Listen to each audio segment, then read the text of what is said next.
ગાયને રોટલી ખવડાવવાનું રહસ્ય। મિત્રો, હિન્દુ ધર્મમાં ગાયને માતા સમાન માનવામાં આવ્યું છે। શાસ્ત્રોમાં કહેવાય છે કે ગાયના શરીરમાં સર્વ દેવી દેવતાઓનો નિવાસ છે, એટલે જ ગાયની સેવા કરવી અને તેને રોટલી ખવડાવવી ખૂબ જ પવિત્ર માનવામાં આવે છે। એક કથા છે, સૂર્યવંશના પ્રસિદ્ધ રાજા દિલીપ સંતાન સુખથી વંચિત હતા। ભલે રાજ્યમાં બધું સુખ હતું, પરંતુ સંતાન ન હોવાથી રાજા રાણી હંમેશા દુઃખી રહેતા હતા। એક દિવસ તેઓ પોતાના ગુરુ વરિષ્ઠ મુનિ પાસે ગયા અને સંતાન સુખ માટે ઉપાય પૂછ્યો। હે રાજન, તમારા પૂર્વ જન્મમાં તમે એક ભૂખી ગાયને અવગણ્યા હતા, એટલે જ આ જન્મમાં તમે સંતાન સુખથી વંચિત છો। પરંતુ એક જ ઉપાય છે, કામધેનુની પુત્રી નંદિની ગાયની સેવા કરો।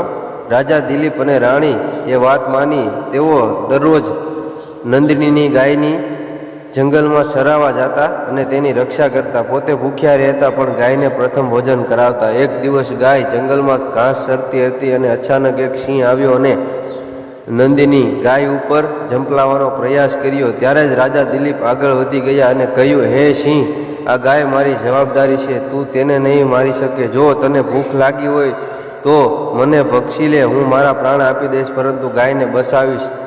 એ સાંભળી નંદિનીની ગાય દિવ્ય સ્વરૂપ ધારણ કર્યું અને ખુશીથી બોલી, હે રાજન, તમારું ગૌભક્તિ ભાવથી જોઈને હું પ્રસન્ન થઈશું અને તને સંતાન સુખ મળશે। તમારા વંશજમાં મહાન પુત્રનો જન્મ થશે, જે વિશ્વને ધર્મ માર્ગમાં બતાવશે।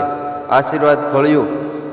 રાજા દિલીપના વંશમાં આગળ જઈને ભગવાન શ્રીરામનો અવતાર થયો। એટલે જ મિત્રો, ગાયને માત્ર રોટલી ખવડાવી નથી, તે ગૌ સેવા, કરુણતા અને ભગવાનની પ્રીતિ કરવાનો માર્ગ છે। જે મનુષ્ય રોજ ગાયને રોટલી કે ઘાસ ખવડાવે છે, તેના પાપો નાશ પામે છે, ઘરમાં સુખ સમૃદ્ધિ આવે છે અને અંતે મોક્ષની પ્રાપ્તિ થાય છે। તો ચાલો આપણે સૌ પણ નક્કી કરીએ, રોજ ગાય માતાને રોટલી જરૂર ખવડાવશું। જય ગૌ માતા, જય શ્રી કૃષ્ણ ભગવાન, જય દ્વારકાધીશ।